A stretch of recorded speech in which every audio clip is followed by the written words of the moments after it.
Biology चॅप्टरचं name काय झालं आहे? Chapter name kingdom Plantae.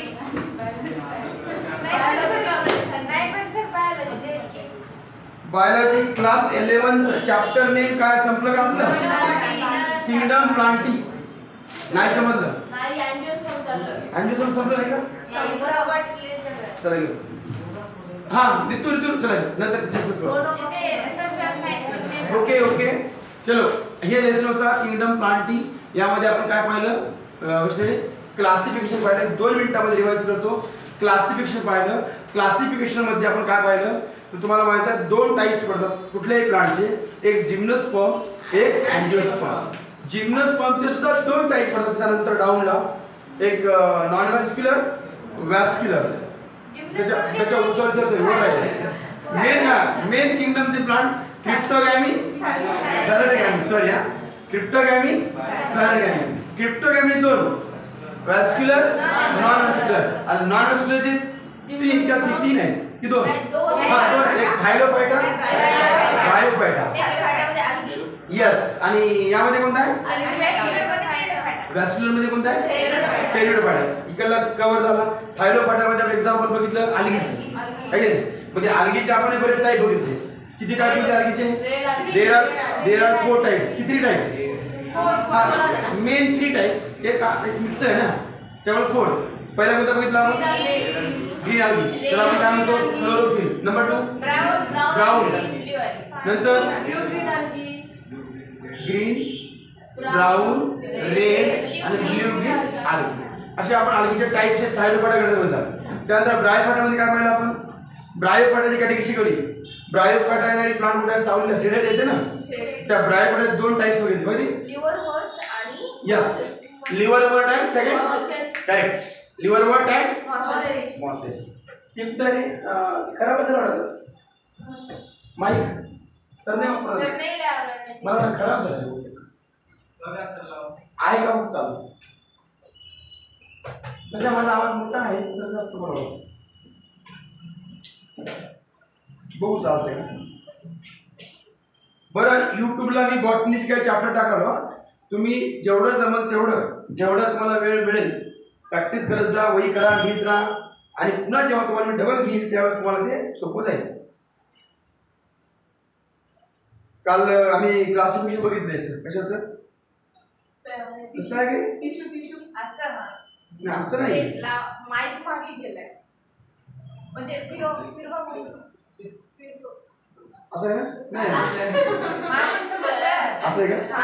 अच्छा तुम्ही लहान मुलं लावता काय ते? हा चलो बघू आवाज येते काय? असं मला पण नाही आजोय का? नाही चार्जिंग आहे. हॅलो ओके चल थोडं कमी बोलायचं का? बाकी बहुतेक बिघाड झाली तेव्हा मग सरांनी पण घेतलं नाही ना? घेतलं का? हां चला. Hello hello hello mike check. Hello hello hello hello हां बोलत आहे बोलते थोडंसं डॅमेज राहतं. Hello okay hello hello hello hello hello hello hello हां हॅलो कुठे गेला? Hello hello hello hello hello hello hello hello hello hello नाही तर सेट होतं तुमचा. हॅलो हॅलो हॅलो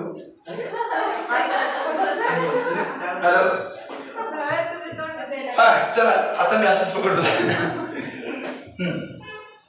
तर याच्यामध्ये बघितलं होतं कुठलं? क्रिप्टोगॅमी आणि फॅलरगॅमी.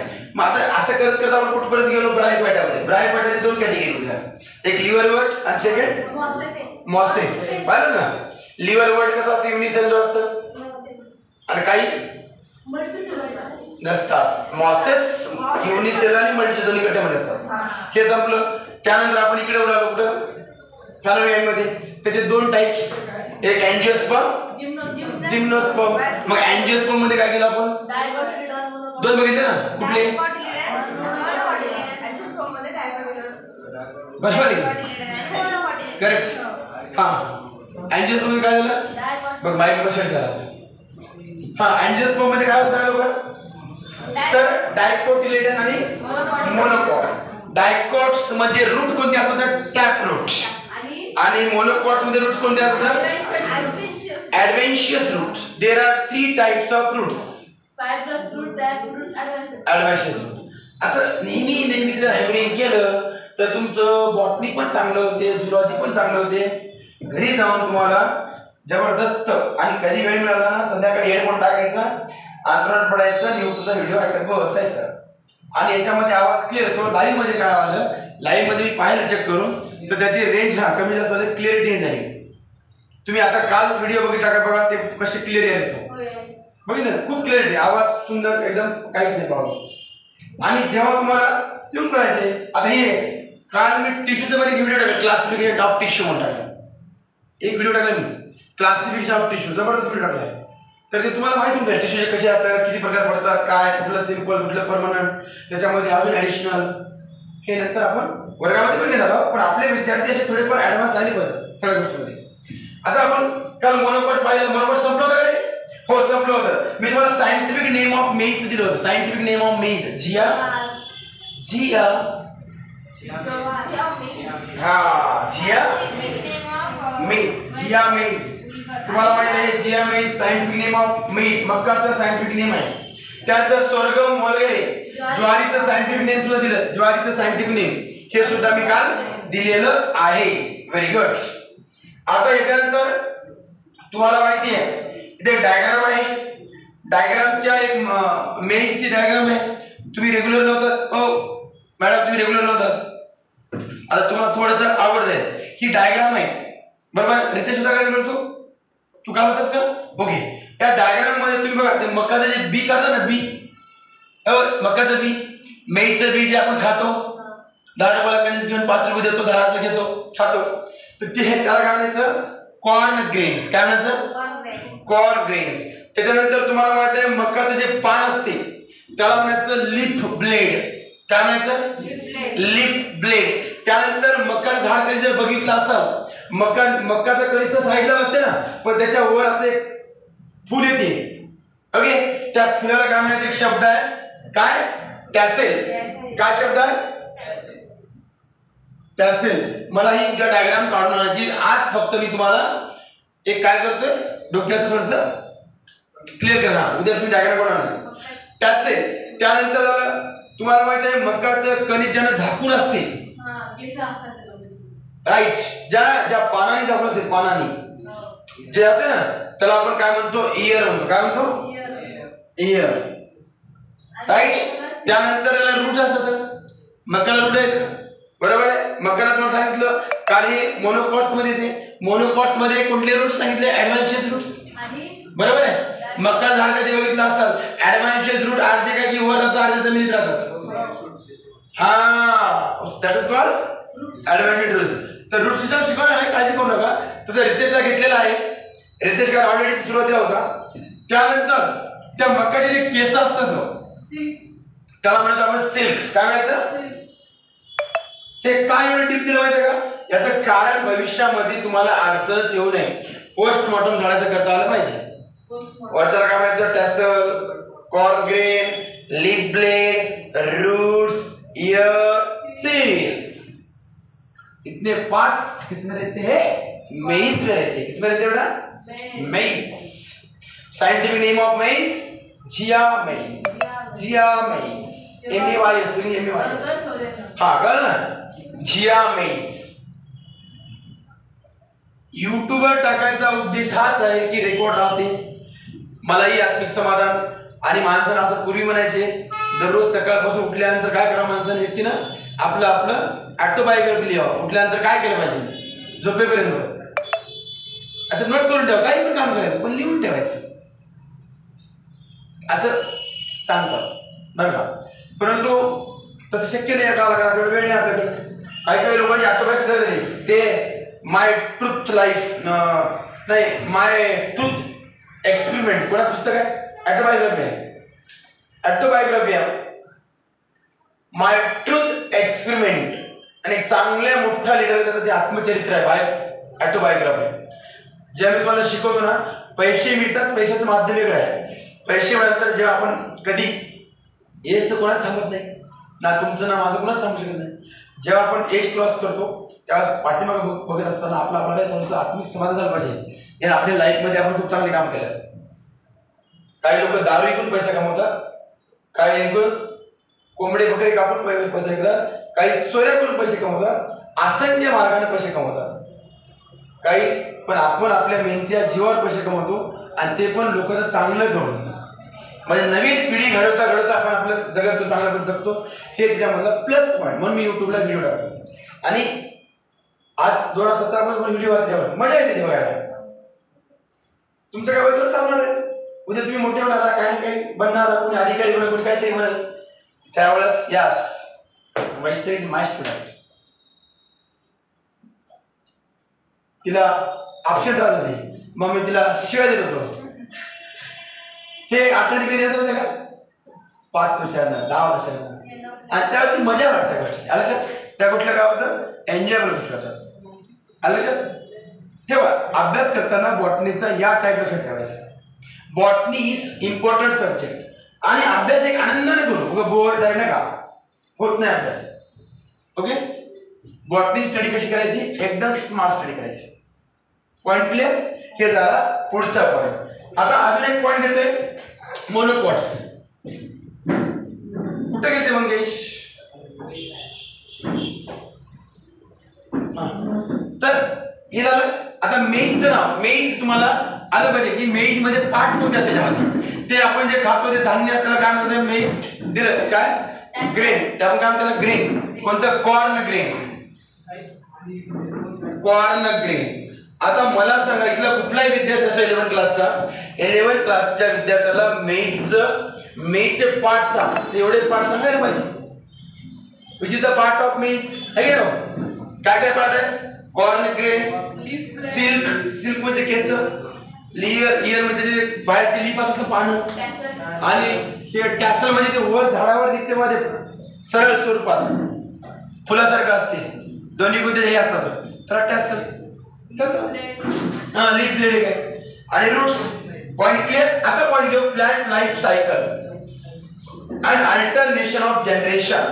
प्लांटचं लाईफ सायकल कसं असते, अल्टरनेशन ऑफ जनरेशन कसं असते, ते जनरेशन बदलतात कसं, चेंज कसे करतात पाहू. Life cycle of plant includes 2 phase और डिस्टिंक्ट जनरेशन, नेमली स्पोरोफायटिक म्हणजे डायप्लॉइड अँड गॅमेटोफायटिक म्हणजे हॅप्लॉइड.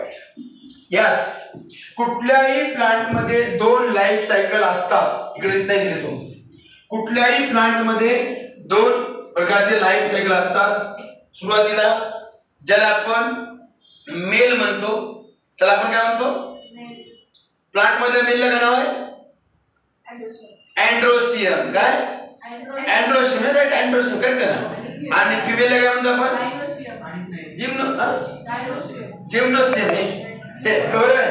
आता बघा, जेव्हा अँड्रोसियम असते ना बाई, ते सिंगल सेल असते. काय असते, सिंगल सेल म्हणजे अँड्रोसियम, राईट आहे. आणि सिंगल सेल फिमेल मधला कोणता, गॅमेटोसियम. हे दोन्ही जर एकत्र आले त्यावर काय होतं, डायप्लॉइड. हॅप्लॉइड म्हणजे सिंगल सेल ना. हा, ते गायनोसियम. आणि तू डायग्राम काढली होती, आठवते का तुला? डायग्राम काढली होती आपल्या वेस्टर्न बोर्डावरती. फ्लावर मध्ये तेच ना, मग फ्लावरच काय करते नंतर, प्रोड्यूस करते ना. तर कुठल्याही प्लांटची लाईफ सायकल जशी आपली जाते तशी पण त्याची पण चालते. ह्युमनची ज्या पद्धतीनं लाईफ सायकल डेव्हलप होते ना, त्याच पद्धतीने त्यांची पण चालते. आहे हे लक्षात ठेवायचं. आता लाईफ सायकल चालते, डायप्लॉइड आणि हेप्लॉइड तुम्हाला माहिती आहे ना. लाईफ सायकल लक्षात ठेवा का, हे 2 शब्द आता तुम्हाला भविष्यात डायप्लॉइड नेहमी येत जातील. ओके, नेहमी तुमच्या समोर येत जातील. Diploid and haploid. Diploid means double chromosomes, बरोबर. त्याला आपण पेअर सुद्धा म्हणतो.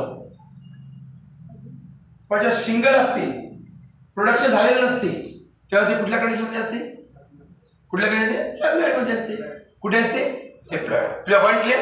आता लाईफ सायकल या पद्धतीने काय बघा, सॅप्रोफायटिक डिवाइड बाय मियोसिस. तुम्हाला माहित आहे प्लांट मध्ये मायटोसिस होत नाहीये. प्लांट मध्ये तुम्हाला माहित आहे special diploid cells of saprophyte divide by meiosis. Meiosis process through ते डायप्लॉइड कंडिशन मध्ये जातात टू प्रोड्यूस हॅप्लॉइड सेल्स. त्यानंतर काय प्रोड्यूस करतात, haploid cells. These haploid cells divide mitotically to give rise to gametophytes. The gametophytes produce separately male and female gametes which fuse during fertilization to produce diploids. म्हणजे zygote. म्हणजे किती गुंतागुंतीची complex condition आहे, कळलं का? बरे complex condition आहे. सुरुवातीला काय होतं, डायप्लॉइड, ते पुन्हा काय बनवते आपल्याला हॅप्लॉइड, पुन्हा ते आणि ते तयार काय करतात गॅमेटोफाइट मध्ये सहभागी होऊन डायप्लॉइड बनवते की नाही. हे प्रोसेस चालतं आणि नंतर या प्रोसेसला आपण काय म्हणतो, झायगॉट म्हणतो. काय म्हणतो आपण, पहिली प्रोसेस बघा, diploid cell of saprophytes divide by meiosis. हे लिहून घ्या ना वाक्य, हे वाक्य लिहून घ्या. वाटल्यास लिहून देऊ का, चला एक सेंटेन्स लिहून देऊ. हे सेंटेन्स इम्पॉर्टंट आहे. आज थोडा वेळ मिळाला बरं, 40 मिनिटं तरी होती क्लास. पट घेऊन टाकत. बघा आता हे तुम्हाला लक्षात असणार आहे. सम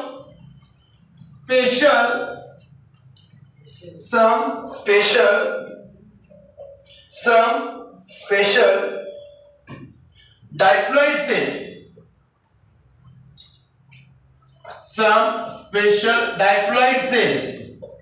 some special diploid cells of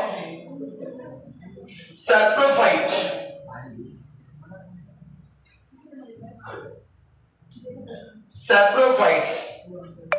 divide by meiosis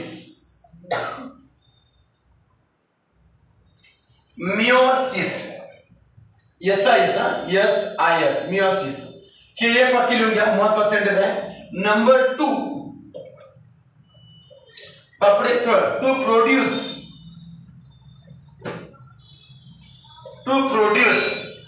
haploid cell. जबरदस्त सेंटेन्स आहे हे, ठीक आहे. some special diploid cells of saprophyte divide by meiosis to produce haploid cells. हे पहिलं सेंटेन्स खूप महत्त्वाचं आहे, गुंतागुंत करू नका की नाही. हे काय करतं, हे डायप्लॉइड सेल जे कोणाचे पण सॅप्रोसाइटच्या, कोणाचे सॅप्रोफाइटचे जे डायप्लॉइड सेल असतात ते काय करतात, प्रोड्यूस करतात काय, दुसऱ्या हॅप्लॉइड सेल्स. पण प्रोसेस कोणती यूज करत होतं, मियोसिस. प्रोसेस कोणती यूज करत होतं, meiosis process. Okay, meiosis process ते यूज करतात. लक्षात ना. आता मुद्दा असा आहे, आता हे जे प्रोसेस त्याला हॅप्लॉइड सेल आता हे प्रोड्यूस झालं समजा, बरोबर आहे. हे लिहून घ्या. आता पुढचं सेंटेन्स,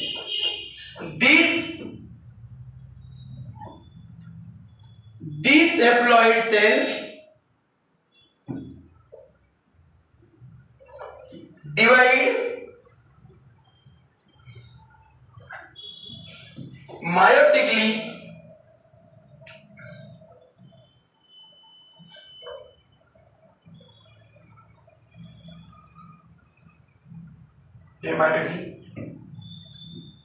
to give rise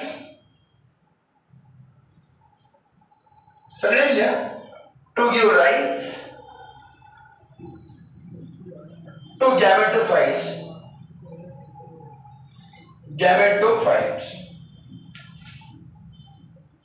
ये दूसरा सेंटेन्स कैसे बघा, कोण कोणाला क्रिएट करते हे महत्त्वाचं आहे. Basically gametophytes. आणि तिसरा सेंटेन्स काय, third, the गॅमेटोफाइट्स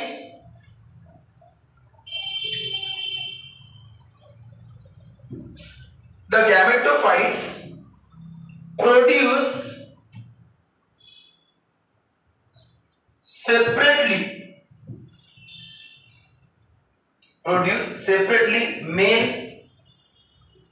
and female gamete, male and female gamete.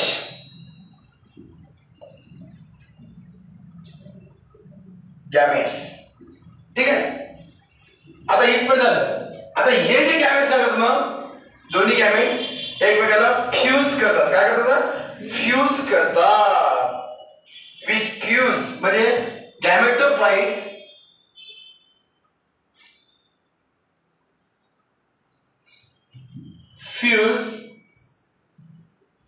Fuse वगैरह किंवा फ्यूज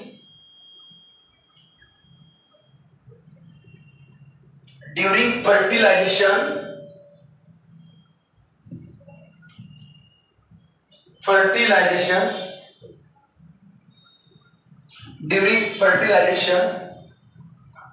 to produce diploid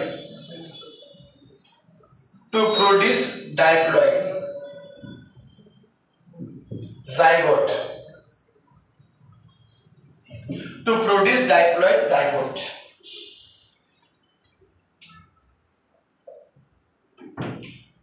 म्हणजे जायगोट डायप्लॉइड असतं पण त्याच्यामध्ये काही सेल पण डायप्लॉइड असतात. ज्या सेल डायप्लॉइड असतात ते काय करतात? हॅप्लॉइड सेल तयार करतात. काय तयार करतात? आणि मध्ये हॅप्लॉइड सेल पुन्हा ते कशामध्ये भाग घेतात? गॅमेटोफाइटमध्ये घेतात. म्हणजे ते मेल आणि फिमेल तयार करतात ना, मग ते एकत्रीकरण झाल्यानंतर परत डायप्लॉइड प्रोसेस. काही कन्फ्युजन आहे म्हणजे तिन्ही गोष्टी समजून घ्या. आपल्याला माहिती आहे जेव्हा झायगॉट होतात किंवा आपल्या फिमेलचं बघितलं आपण किंवा तसंच प्लांटचं आहे की काल डायग्राम वैष्णवी काढली होती. ते स्टिग्मा आहे. स्टिग्मावरतून मला त्या ओरीपर्यंत काय जातो तुम्हाला माहिती आहे. ऑलरेडी मेल असतात मग ते येऊन त्याचं पॉलिनेशन होते. पॉलिनेशन ते फर्टिलाइज होतात. फर्टिलाइज झाल्यावर गॅमेटोफाइट होतात. पण फर्टिलाइज होण्याच्या अगोदर ते काय असतात? सिंगल सेल असतात. हॅप्लॉइड असतात ना. त्याला तर कोणतरी निर्माण करतेच की. त्याला निर्माण करायला पण कोण होती? डायप्लॉइड होती. कळलं? त्याला निर्माण करायला कोण होते? हे अशी एकावर एक कंडिशन. फॉर एक्झाम्पल आता आपण जन्म घेतला. आपले आई आणि वडील दोघे सिंगल होते बरोबर. पण त्यांचे डायप्लॉइड सेल आहे. पण त्यांनी काय केलं? हॅप्लॉइड सेल तयार केला.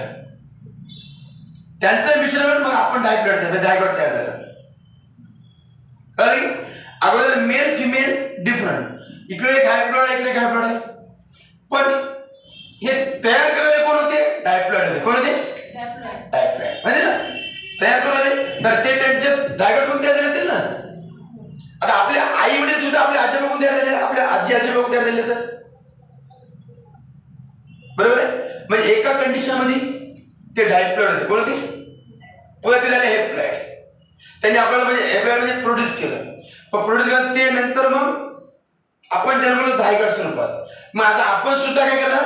आता आपण एक आहोत पण आता आधी आपण काय करणार? हॅप्लॉइड सेल प्रोड्यूस करणार. काय करणार? बरोबर की नाही. आता स्पर्म मध्ये हॅप्लॉइड असतात ना. आपण हॅप्लॉइड सेल प्रोड्यूस करणार. मग हॅप्लॉइड सेल्स पुन्हा मग तुमचे लेकरामध्ये तर झायगोट म्हणजे डायप्लॉइड होती. तेच प्रोसेस आहे प्लांट मध्ये सुद्धा. हे सायकल लाईफ सायकल आपलं असतात ना. सेम प्लांटचं पण तसं आहे. फक्त एवढंच ते सेक्शुअल मेथडने चालते. काही असेक्शुअल मेथड असतात ते वेगळे असतात. सांगतो नंतर. Point clear. हॅप्लॉइड सेल म्हणजे सिंगल सेल. डायप्लॉइड म्हणजे डबल सेल. सिंगल सेल मध्ये निर्माण होते. डबल सेल मध्ये निर्माण होते. Point clear. समजलं व्यवस्थित? सिंगल सेल्स असतात ना. हॅप्लॉइड आणि डायप्लॉइड सिंगल सेल्स असतात. हॅप्लॉइड मध्ये 23 क्रोमोझोम असतात आणि डायप्लॉइड मध्ये 26 क्रोमोझोम असतात. सिंगल सेल असतात पण ते दोनचं मिश्रण असतं. सिंगल 2n ला वापरतो ना आपण. त्याला काय करतो आपण? असा शब्द वापरतो ना. हे 2n तेच आहे का? आता हे पेअर्स म्हणतो ना आपल्याला. काय म्हणतो आपण? पेअर. आपल्यामध्ये किती 46 आहेत ना. तुम्हाला मी मेलचे पण दिलं होतं आठवतं का? 24 क्रोमोझोम्स की 20 रे? 23. 23 नाही 20 किंवा 24 बघ कोणता आहे? 23. बघ वरीमध्ये दिलं होतं मी. मेलचे पण मध्ये पण क्रोमोझोम्स आहेत. मक्कामध्ये पण क्रोमोझोम्स आहेत. 20 मे बी 20 100%. 20 क्रोमोझोम बघून घ्या. इकडे 20 क्रोमोझोम्स कशामध्ये आहेत भाई? मेल आहेत का? बघा दिलं मी तुम्हाला. मग पेअर किती असतील Vaishnavi? 2n 2 into 10 is equal to 20 म्हणजे पेयर किती आहे पाहिजे 10 पेयर टाकायला बोल बघा चेक कर ना लगेच क्लिअर नाहीच का पण तरी आहे टाक क्रोमोझोम मी दिलं होतं 20 आई राइट तो भी चेक करो गलत हुआ तो हाँ 20 चलो ओके तर हे झालं आणि अशा पद्धतीने लाईफ सायकल प्रोसेस होते the saprophytic and gametophytic generation generally occur alternately in the life cycle of a plant plant मध्ये काय करते अल्टरनेट चालतात तेव्हा एक म्हणजे एका नंतर सेम आपलं जसं वंश पुढे बोलतो तसं प्लांटचं पण काय करतो पुढे पळत राहतो कंटिन्यू यस ठीक आहे हा बरोबर आहे माझ्याकडे 20 क्रोमोझोम्स मेस मध्ये मग पेअर मध्ये किती सांगावं लागलं आपल्याला 10 पेअर सांगावं आपल्यामध्ये ह्युमन मध्ये 2n म्हणजे आपण काय करतो 2 into 23 करतो आहे की नाही बरोबर आहे हा 23 2 into 23 म्हणजे 46 क्रोमोझोम कोणामध्ये आता आपल्या ह्युमन बीइंग मध्ये येतात त्याच्यात किती येतात ह्युमन बीइंग प्लस पण तुम्हाला माहिती आहे 23 जे लास्टची पेअर आहे ती पेअर आपलं काय करते जेंडर ठरवते काय करते मुलगा की मुलगी ते जेंडर ठरवते ते नंतर मग डीप मध्ये येतो झुलॉजी मध्ये सध्या आपली बॉटनी चालू आहे यस वर क्लियर समजलं रितेश की ही लाईफ सायकल किती समजलं की गॅमेटोफाइट सॅप्रोफाइटला काय केलं सॅप्रोफाइटचं ते डायप्लॉइड होतं त्याचं पुन्हा मग ॲप्लॉइड पुन्हा डायप्लॉइड ही प्रोसेस बी कंटिन्यू चालू असते झाडाची कुठल्याही ट्रीची प्लांट असो त्याला आपल्याला काय बोके येते त्याला कापते आणि त्याची प्रोसेस खतम करून टाकते पण तरी दुसरे झाड लावतातच ना पण तरी वर्ल्ड मध्ये सध्या फॉरेस्ट एरिया कमी झाला इंडियाचा कमी झाला किती पाहिजे 33% पाहिजे किती पाहिजे 30 पण आता झालं आपल्या इंडियाचं सांगतो फक्त इंडियाचं माहिती आहे मला 21% मला वर्ल्डचा आकडा माहिती नाही पण इंडियाचा माहिती आहे 21% 33% पाहिजे जंगल पण सध्या 21% आहे आता म्हणजे याचा अर्थ या प्लांटच्या लाईफ सायकल मध्ये आपण काय करायला हस्तक्षेप करायला काय करायला प्लांटच्या लाईफ सायकल मध्ये आपण काय करतोय इंटरफेअर करतोय त्यामुळं सिस्टम बिघडत आहे चालू ओके लाईफ सायकल मध्ये काय करतो आपण इंटरफेअर करतो ऍक्च्युअली किती पाहिजे होतं रितेश किती पाहिजे होतं 33% पाहिजे होतं पण सध्या आपल्या इंडियामध्ये जंगल किती आहे हा अहो तेच असते ना मी बाहेरला बातमी शिकवलं का इकोसिस्टम शिकवलं का आपण 5च्या बॅचला त्याच्या कळालं का की ते म्हणजे बॉटनीमध्ये नाही इकोसिस्टम काय इम्पॉर्टंट आहे कारण कोणाचा रेशो कमी जास्त नको आहे पूर्वी आपल्या फिमेलचा पण जेंडर कमी झालं माहिती आहे तुम्हाला आपला रेशो पण कमी झाला फिमेलचा मुलं 1000 होते मुली 800 त्या हरियाणामध्ये 676 676 म्हणजे जन्म घ्याल त्या म्हणजे त्याला आपण काय म्हणतो हा लिंग गुणोत्तर राईट त्याचा अर्थ लाईफ सायकल मध्ये काय केलं आपण हस्तक्षेप केला होता इंटरफेअर केला होता लाईफ सायकल मध्ये इंटरफेअर जर नाही केला ते अर्थ बरोबर टिकते नाही तर एका दिवशी किती अभ्यास करा काही करा जय भारत ओके लक्षात ठेवा हे झालं प्रोसेस आणि ही प्रोसेस एक्झामला मी टाकणार कधी टाकणार आता टाकणार ही एक्झाम होते उद्याची परवा उद्या एक्झाम आहे माहिती एक्झाम आहे 20 मार्च 25 MCQ माझ्या मनाची असते कुठली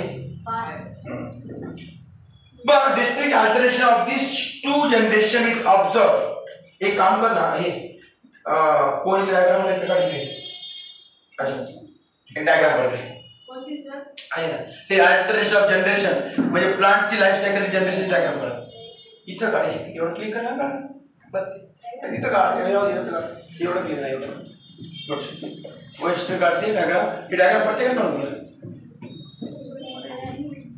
वैष्णवी काम करा ती पण कट करा ते रेखा ही मेल करा त्याच्यानंतर की नाही टाइप्स ऑफ लाईन 3 प्रकार पूर्ण क्लिअर कर पूर्ण हा काय म्हणले द्या समजा हा ती किती वर्षी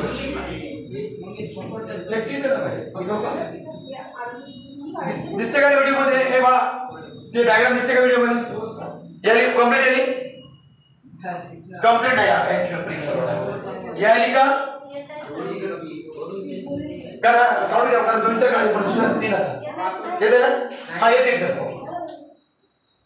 बाय नाव जरा मोठ्या अक्षरामध्ये का त्याचे हा बेस्ट बेस्ट त्याचे नेम्स चला जी वैशिष्ट्य डायग्राम काढते ती तुम्ही सगळ्यांनी लिहून घ्या मित्रांनो चला रितेश श्यामा मंगेश साई स्टीफन चला write down please alternation of generation generation मध्ये बदल कसा होतो त्याची ती डायग्राम आहे ती प्रत्येक वेळेस कुठल्या विद्यार्थ्याला वापरतो करेक्ट वाढते आणि त्यांना सुद्धा कॉन्फिडन्स येतो आता भविष्यात वैष्णवी कधी विसरू शकत नाही डायग्रामला का ती काढती तुम्ही तर रेडी होता मुलं कोणा चित्रकलाचे डायग्राम कोण माहित होता तुला ती एक व्हेरी गुड पुढची ना अजून कोणाला श्याम रितेश स्टीफन साई डायग्राम दे क्या बात है बोलत जाईल मंगेश डायग्राम बोर्डवर काढायला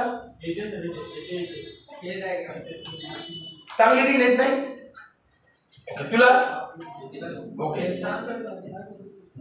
सोपी ना तुझं साईज तुझं नाव तू रेग्युलर कशाबद्दल मागे बसतोस नाव कशाला सवय बसायचं तेव्हा अल्टरनेशन जनरेशन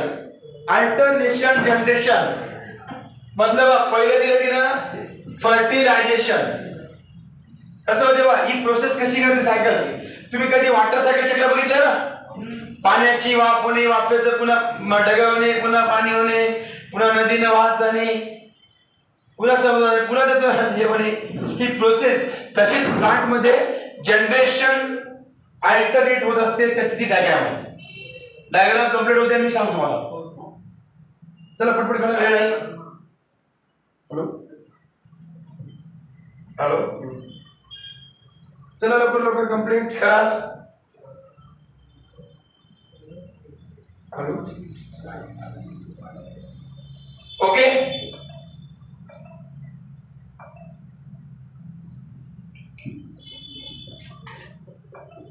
भाई हे डायग्राम आहे तुझं नाव काय सम्यका आडनाव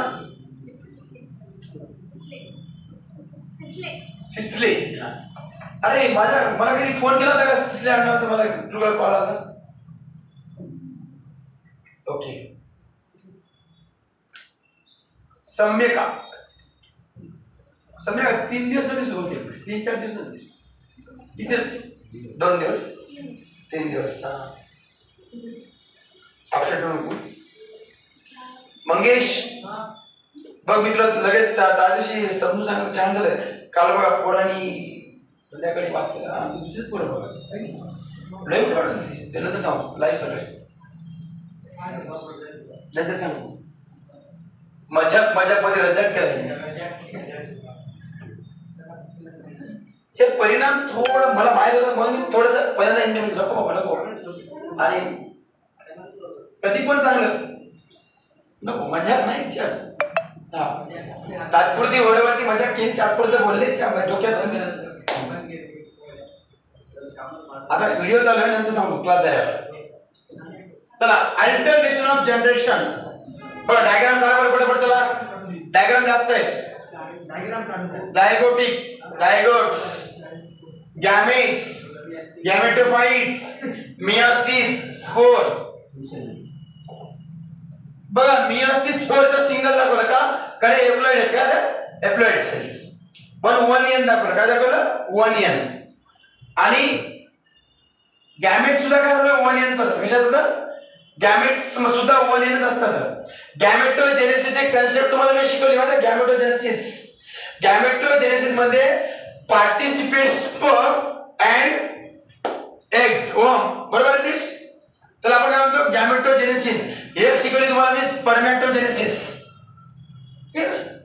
कधी शिकवली हो सर मला माहित नाही कोणी भाषा घेतलं ते सांगायला तुम्हाला घेणार आहे पुढे. आमचे वैश्य नंबर घ्यायला पाहिजे बघा. छानच टेन्शन लेकर तयार ना आपले बरेचसे. सगळ्यात गिफ्ट आहे तुम्हाला हँडरायटिंग. सगळ्यात गिफ्ट आहे डायग्राम काढायला शिका बरं का. बऱ्याच जणांना आमचं दुर्दैव आम्ही बोलायला खूप काही आम्ही सांगून आलेच, पण डायग्राम मी बिलकुल कंट्रोल करू डायग्रामला. कारण नाही डायग्राम पण तेवढी करेक्ट जमत नाही म्हणून बॅग घेतो. काही लेकरांना ते कमी वयात हे करायला लागते. किती मस्करी मध्ये अल्टरनेशन ऑफ जनरेशन. आता हे तुला 3 कळाले पोझिशन नाव. हे एक बसावं, 2 बसावं, इथं तिसरी बसवायची.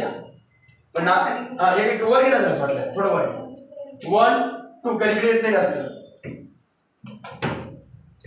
अजून 3 डायग्राम खालचे द्या. नावं जास्त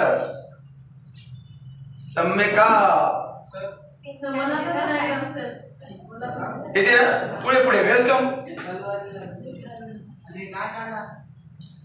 आज काळा जरा होऊ दे लेट पटापट करा.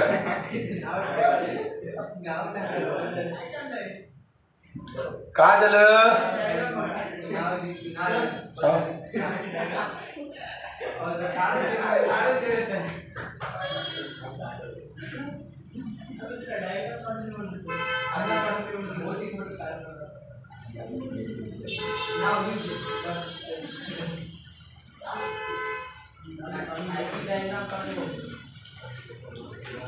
बेस्ट काढ बेस्ट.